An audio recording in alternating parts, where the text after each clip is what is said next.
Please like, share and subscribe. Shri Guru Ravidas ji महान संत, भक्त, कवि और समाज सुधारक थे, जिन्होंने समानता, प्रेम और सत्य का संदेश दिया। जाति पाति और भेदभाव के विरोधी गुरुजी ने एकता और मानवता को अपनाने का उपदेश दिया। उनकी साधना और आध्यात्मिक शक्ति से जुड़ी कई चमत्कारी घटनाएं प्रचलित हैं। यह कथा गुरुजी की भक्ति और ईश्वर से सजीव संवाद का अद्भुत उदाहरण है। यह हमें सिखाती है कि सच्चे प्रेम और श्रद्धा से असंभव भी संभव हो सकता है। गुरुजी के उपदेश हमें सत्य, भक्ति और परोपकार के मार्ग पर चलने की प्रेरणा देते हैं। श्री गुरु रविदास जी का नाम बनारस और आसपास के क्षेत्रों में बहुत प्रसिद्ध हो चुका था। एक बार पंडित गंगाराम जी और कुछ यात्री हरिद्वार में कुंभ पर्व पर ब्रह्मकुंड में स्नान करने के लिए जा रहे थे। जब वे बनारस पहुंचे तो उनके मन में यह भावना जागी कि श्री गुरु रविदास जी के दर्शन करके ही आगे बढ़ना चाहिए। वे गुरुजी का निवास स्थान पूछते पूछते सिरगोवर्धनपुर पहुंच गए। सभी यात्री गुरुजी के दर्शन कर अत्यंत प्रसन्न हुए।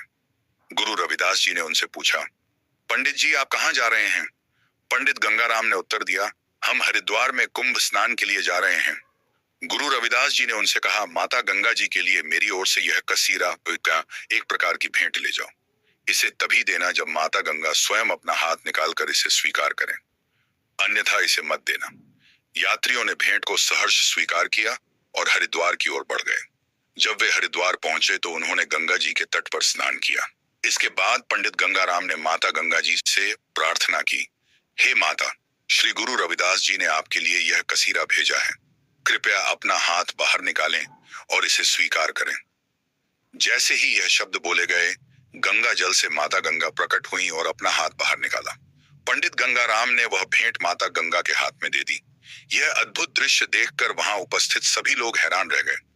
माता गंगा ने गुरु रविदास जी के लिए एक हीरे जड़ित कंगन प्रदान किया और गंगाराम को यह संदेश दिया, गुरु रविदास जी से कहना कि मैं धन्य हो गई जो उन्होंने मुझे याद किया। पंडित गंगाराम ने वह कंगन अपने पास रख लिया और घर लौट आए, लेकिन उन्होंने गुरु रविदास जी को इस बारे में कोई जानकारी नहीं दी। कुछ समय बाद उनकी पत्नी ने सुझाव दिया कि कंगन को बेच दिया जाए, क्योंकि वह बहुत मूल्यवान था। जब पंडित गंगाराम कंगन को बेचने बाजार गए तो उसकी अनोखी चमक और दुर्लभता को देखकर सभी जौहरी हैरान हो गए। इस बात की खबर राजा तक पहुंची। राजा के आदेश पर पंडित गंगाराम को दरबार में बुलाया गया। राजा ने उनसे पूछा, यह कंगन कहां से आया? पंडित गंगाराम ने पूरी घटना सुनाई। राजा ने आदेश दिया कि श्री गुरु रविदास जी को दरबार में बुलाया जाए। गुरु रविदास जी दरबार में आए। राजा ने उनसे इस कंगन के बारे में पूछा। गुरु जी ने उत्तर दिया, यह कोई बड़ी बात नहीं है। यदि आप सत्य जानना चाहते हैं तो गंगा जल से भरा बर्तन लाएं, उसे किन उसमें कंगन डालें और ऊपर से ढक दें। माता गंगा स्वयं न्याय करेंगी। राजा के आदेश पर ऐसा ही किया गया। जब बर्तन का कपड़ा हटाया गया तो उसमें 2 कंगन दिखाई दी। यह देखकर राजा और दरबार के सभी लोग आश्चर्यचकित रह गए। गुरु रविदास जी ने दोनों कंगन पंडित गंगाराम को लौटा दिए। इस घटना से गुरु रविदास जी की ख्याति तीनों लोकों में फैल गई।